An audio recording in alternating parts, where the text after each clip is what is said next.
when it was built in 1902, with the biggest free-span dome in the world.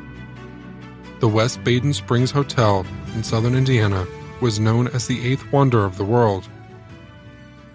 About a month ago, in February of 2023, the travel site TripAdvisor named it one of the top 5 hotels in America. The West Baden Resort and the equally impressive French Lick Resort next door were founded on the site of an ancient sulfur spring, which drew wealthy travelers from all over the country to take of its, quote, healthy powers. To house all of this traffic and to meet the expectations of so many wealthy guests, both resorts were built around 1901 and are still thriving today. I recently traveled to the town of French Lick, Indiana, to stay a night at the West Baden and to meet with official resort historians Jeff Lane and Dan Frotcher. I started with Jeff in the atrium of this hotel, under the massive 100-foot-high, 200-foot-wide glass and steel dome.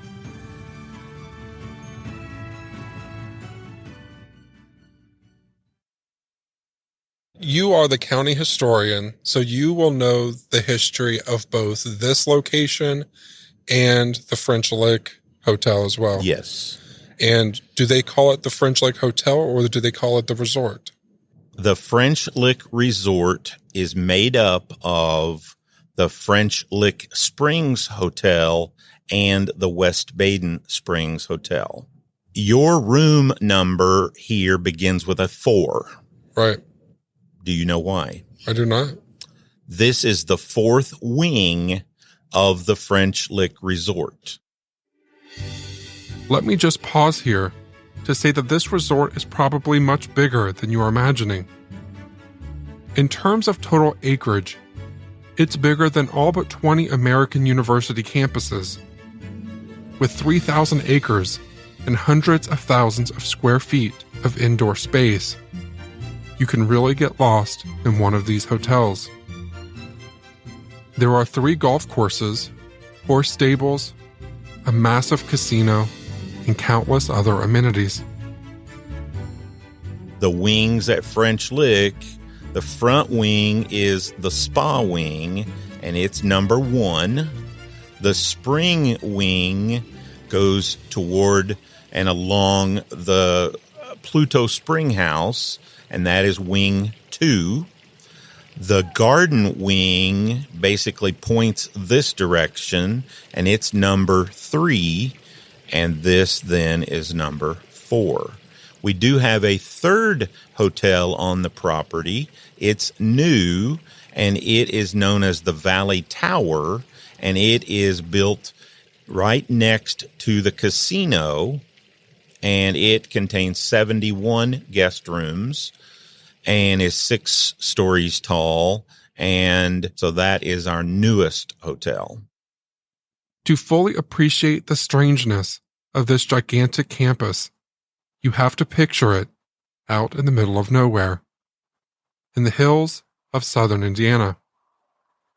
The town of French Lick itself has a population of 1,700 people. Let's go ahead and start from the beginning. What was this area like before these hotels were ever developed? Driving here, there is basically nothing from the south before you get here. And then suddenly you pull into town now and there are these 2 massive resorts. But what was this area like before these resorts were here? These were just farming communities. French Lick was a small town. The lowland was very low. The animals would come here. And the mineral water that came up from beneath the surface would actually coat the rocks near those lands. They were called the saline lands. And they would coat those rocks with minerals. The water would evaporate. The animals would come here and lick, like people now purchase salt blocks for their animals to lick the minerals. And so that's where the Lick term comes from. But the first hotel was built at French Lick in about 1845 by Dr. William A. Bowles. He knew of the minerals. He knew that the animals loved coming here. And so it was his decision to build a frame hotel there near the site of the present French Lick Hotel. It was a place where people could come to relax, to drink the mineral water, to get healthy. They would actually come here for their health. People would not be feeling well, and so they would drink that mineral water. They would actually get out and exercise. They loved it. They would come here in the early days on horseback or by possibly stagecoach or by carriage. So it wasn't the easiest place to get to. There were several illegal, they were all illegal, casinos. We didn't call them casinos in those days. We called them supper clubs because you would dine, then you would move into another room to actually play the games. And so that was a fun time. And so, in fact, some of those structures are still standing today. Before we get into that, of course, people were coming here for this water, the Pluto water. And what was the water here called? The water here was called Sprudel water. And that is a German word, and it translates to sparkling water or mineral water. And for people, when they would come here, they were coming here to, I assume, bathe in this water? They would drink the water in the spring houses, which are out in the gardens, and then in the spa, they would bathe in the water. And so out in the gardens, there would be just a spring. They would take a cup, drink it. Would they then go walk around the gardens? They would. Each hotel had its own house physician, and the house physician would prescribe a certain amount of water that you should drink every day. At French Lick, I know specifically, and I've seen pictures of them for West Baden, but I have never seen, but it was a walking stick, a type of cane, not one that would support you, but one that you would just stroll around with. And you would walk in the garden. Now, the water, because of the minerals that it contained at both hotels, would have a very positive effect on your system as it served as a laxative. And so throughout the gardens and grounds of both hotels, there's no better way to put it, there were privies. And when you felt the need to visit one of those places, the story goes that you would hang your walking stick on the door outside on the little handle, and you would go inside and do what needed to be done. And the stick marked it so that people walking by knew that was not available and they needed to go to the next one. How quickly would this water take effect? This water could take effect pretty quickly, depending on how much had been consumed and the amount of walking that had taken place. So the amount of walking had an impact. Oh, it definitely. Because so many people that came to both of these hotels were extremely wealthy, and they had so many people literally waiting on them hand and foot. And so if you don't use certain parts of your body, you eventually lose that function. And so by actually being able to exercise, maybe for the first time, and that was the goal. I mean, these rooms were not large.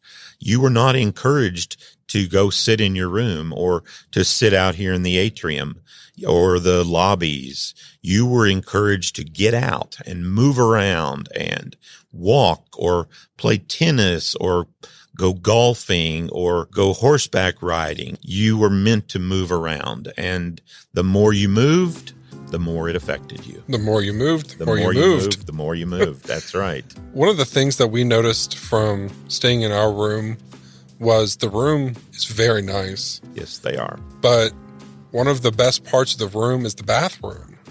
It's almost as large as the room. That is true. And it is one of the nicest bathrooms in a resort I've ever been in. And I've been in the Gaylord in Nashville. I've been in a lot of very nice resorts. Sure. And the bathroom is very nice. There are 2 showers, 1 bathtub. You have a nice little toilet in its own little room. Yes. Was that the case back then, that the bathrooms were a little larger, or is that just a feature now? I think that's just a feature now. I know in original stationery that we have seen, some room might have had a sink. Some rooms might have had maybe a tub and a toilet. I don't know that very many rooms had all of the facilities. The outdoor bathrooms that you're talking about, do you know what those would have been like? Are they still out there? They are no longer on property, on either property. I would say they were very simple, just like any outhouse that you would go to today. It has a function, and that's the way it is. Do you happen to know when they were building these resorts, if they had to take into account that people will be using the bathroom so often? I don't know. Just the amount of water in a resort this large at that point in time. I'm just wondering. It's a good point. I've never really thought about that, but that's why I would be surprised if every room would have had all of the facilities. When this particular structure was built, it was electrically lit.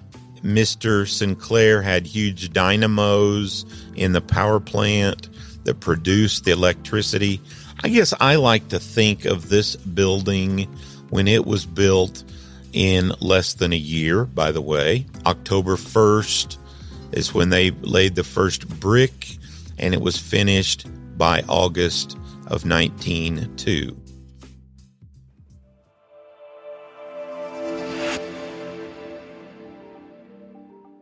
You're listening to Hometown History from Black Label Podcasting. Let's take a quick break to talk about this episode's sponsor, HelloFresh. I don't know about anyone else out there, but summer for me is one of my busiest times of the year. Most of my time in the summer is spent traveling around to find cool places to tell you guys about. When I do have some free time, I don't want to spend it grocery shopping and planning meals. That's why I use HelloFresh. HelloFresh has seasonal recipes, pre-portioned ingredients that are farm fresh and delivered right to your door. You can count on HelloFresh to make cooking fun, easy, and affordable. And did you know that HelloFresh has more than just meals? That's right, just go to HelloFresh Market and you can add sides, snacks, and more to your weekly order. You will never get bored with HelloFresh either. They offer 40 recipes to choose from every week. You will always have something new to try. I just found this barbecue pineapple flatbread, an Alfredo-style spaghetti and herb chicken. I will definitely be getting those 2 again in the future. Start making your free time really free time. Go to HelloFresh.com/hometown50 and use code HOMETOWN50 for 50% off plus free shipping. That's HelloFresh.com/hometown50 and use code HOMETOWN50 for 50% off plus free shipping. HelloFresh, America's #1 meal kit.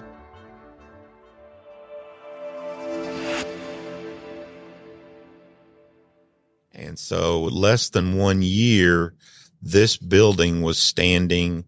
I doubt if every room was furnished, but still to see something like this would have just been incredible. But it would have taken a lot of serious planning and plumbing, of course, like you say, for all of that to have taken place. Yeah. Being a local, did you ever taste the mineral water? Absolutely. In fact, I have tasted Pluto water. These springs at West Baden, of course, are capped and were capped by a past owner. And I think that probably had to do with liability insurance and things like that. But the Pluto spring, I have drank Pluto water. The Pluto spring, for reference, is over at the French Lick Resort.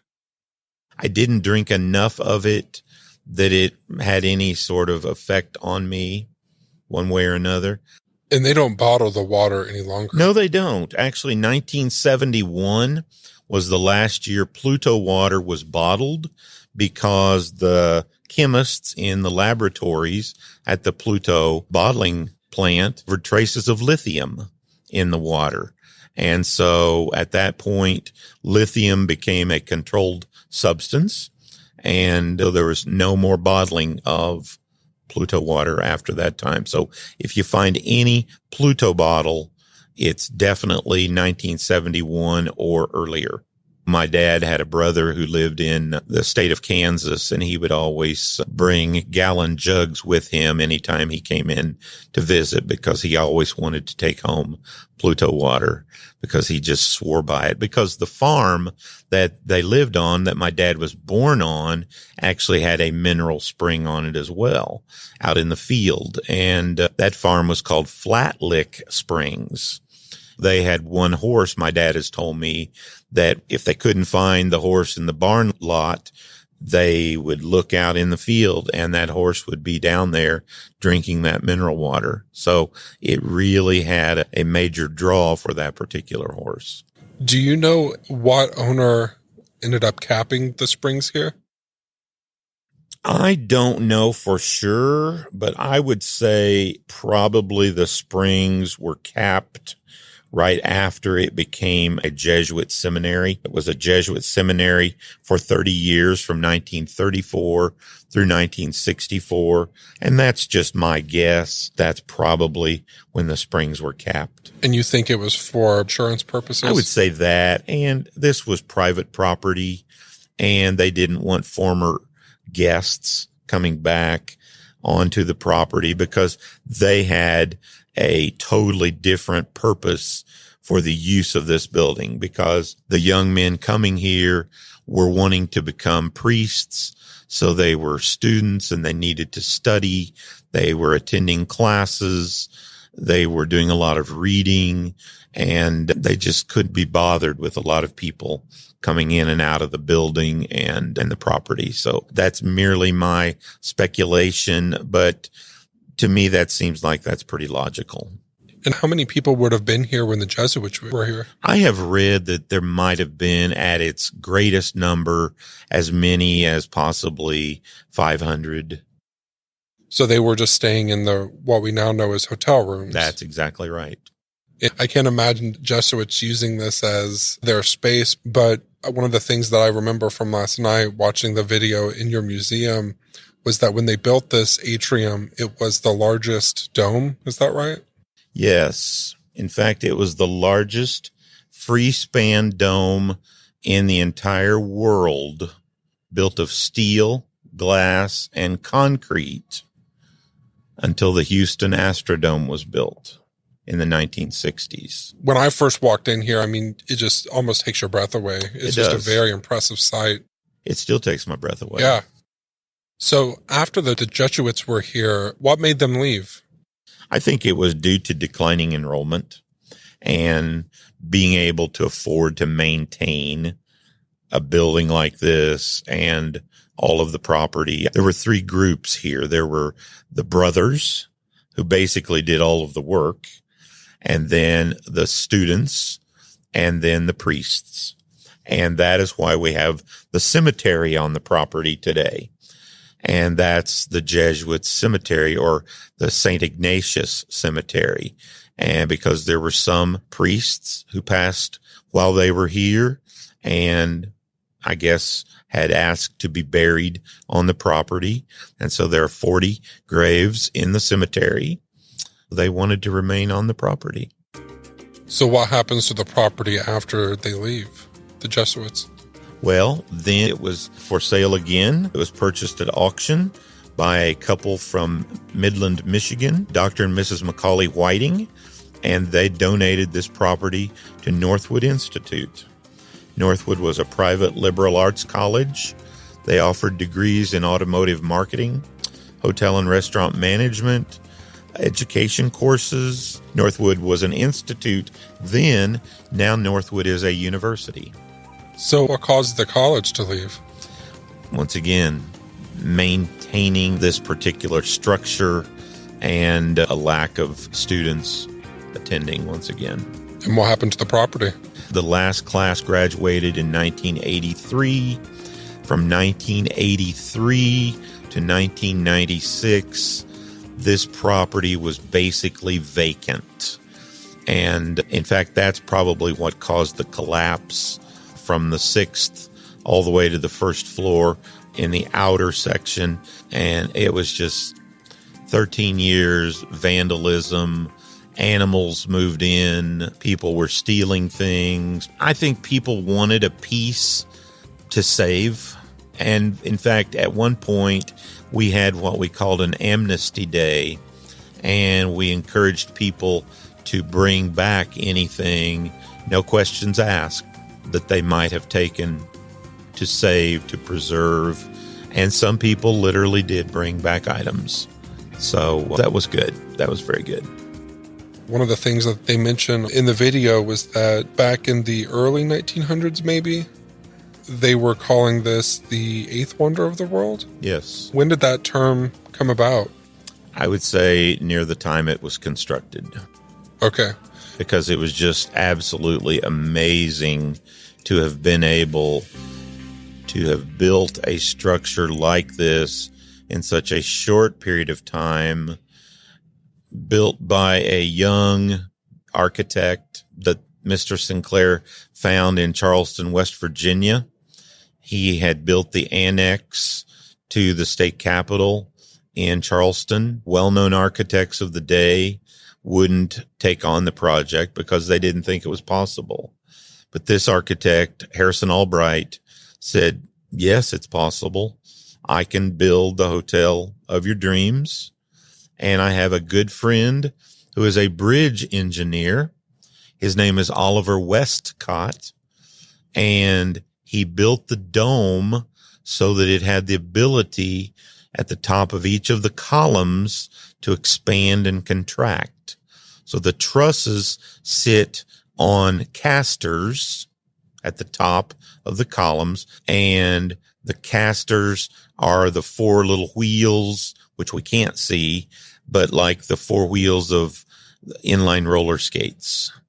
And the truss sits on that in a track, and that allows it, as bridges need to be able to expand and contract with temperature changes.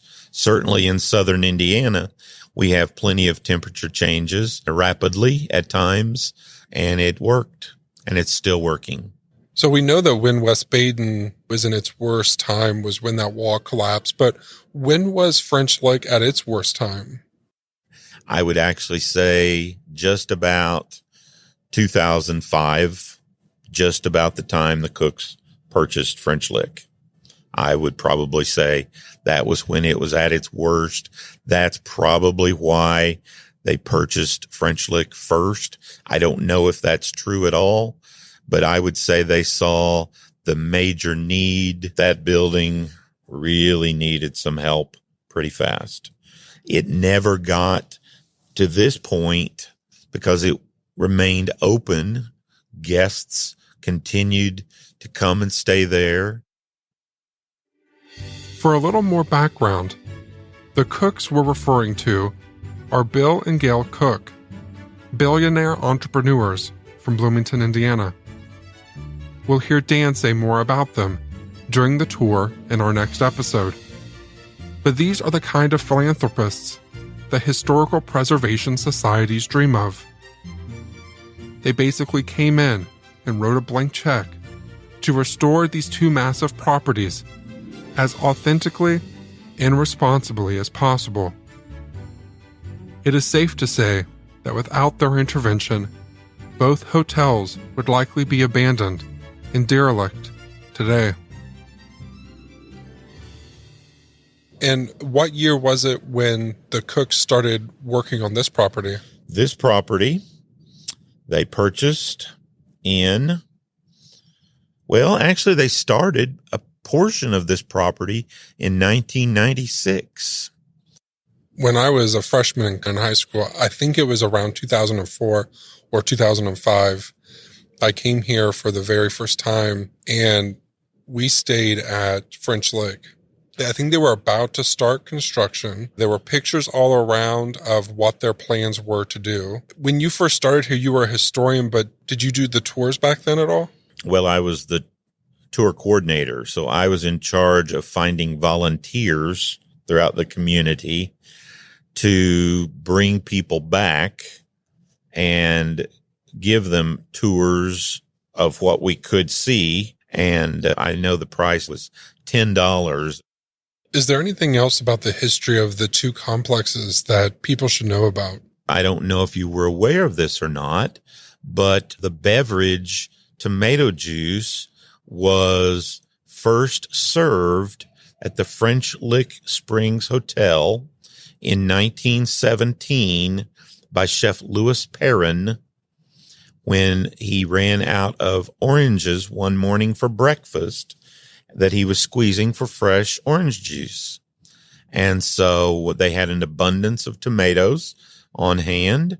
And so together in the kitchen, they started squeezing those tomatoes. They made orange juice. They added a few little extra ingredients, and they actually serve that tomato juice at 1875 The Steakhouse, which is just off the lobby at the French Lick Springs Hotel. And you can actually look on your electronic device, go to tomato juice and its origin, and I think you'll be absolutely amazed to see what I just told you, basically. It's very cool. It is. I offered Jeff the opportunity to pitch any upcoming events. Upcoming events. The biggest event that I can think of is in May. That's National Preservation Month. And we do bring automobiles into the atrium, which are part of our fleet of vintage automobiles. And in September, we have a vintage week, and we have baseball out in what was originally the golf course. And they literally have these teams that come in who dress in vintage looking costumes and throw a baseball that looks like it's from that time period. And I also give trolley tours during the months of March, May, and September on Mondays at 11 a.m. One of the nice things about being here is there's two locations. There's a trolley that's always running. You have a casino, but you really don't have to leave the two locations. You have food. You have a museum. The museum will give you the history. So everything you could need is here. It's very unique in that aspect. You're in a tiny town, but you don't need to leave the resort. That's right. That's exactly So right. it's very nice. And when it's not winter out, you can walk the grounds and experience the gardens. Oh, and see the fountain flowing. One thing you seem to hear in every small town in Indiana is a claim that either Al Capone or John Dillinger once hid out in a local establishment. What I'd heard of French Lick was that Al Capone once stayed here, and because of the nature of this hotel, it actually seemed possible. I asked Jeff if it was true. If he did, we have no proof. I have heard that he walked up the steps at the French Lick Springs Hotel because he wanted to get married there. Thomas Taggart met him at the top of the steps and said, "You are not welcome here." And he turned around and left, which would make one think he might have come here. And we know for a fact that a lot of people did come here from Chicago.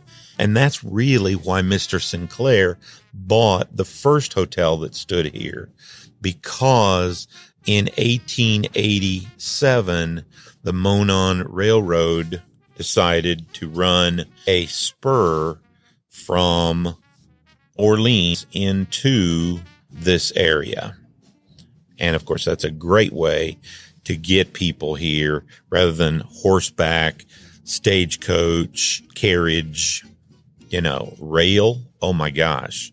And that would later be called the Monon Railroad, but it was first called the C-I-L. It was the Chicago, Illinois, Louisville, but it only ran through the state of Indiana.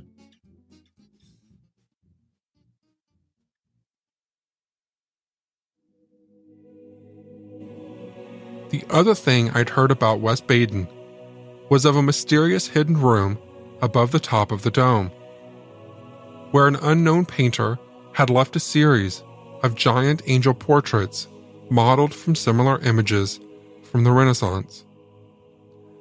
To this day, no one knows who painted these portraits, and very few have seen them in person.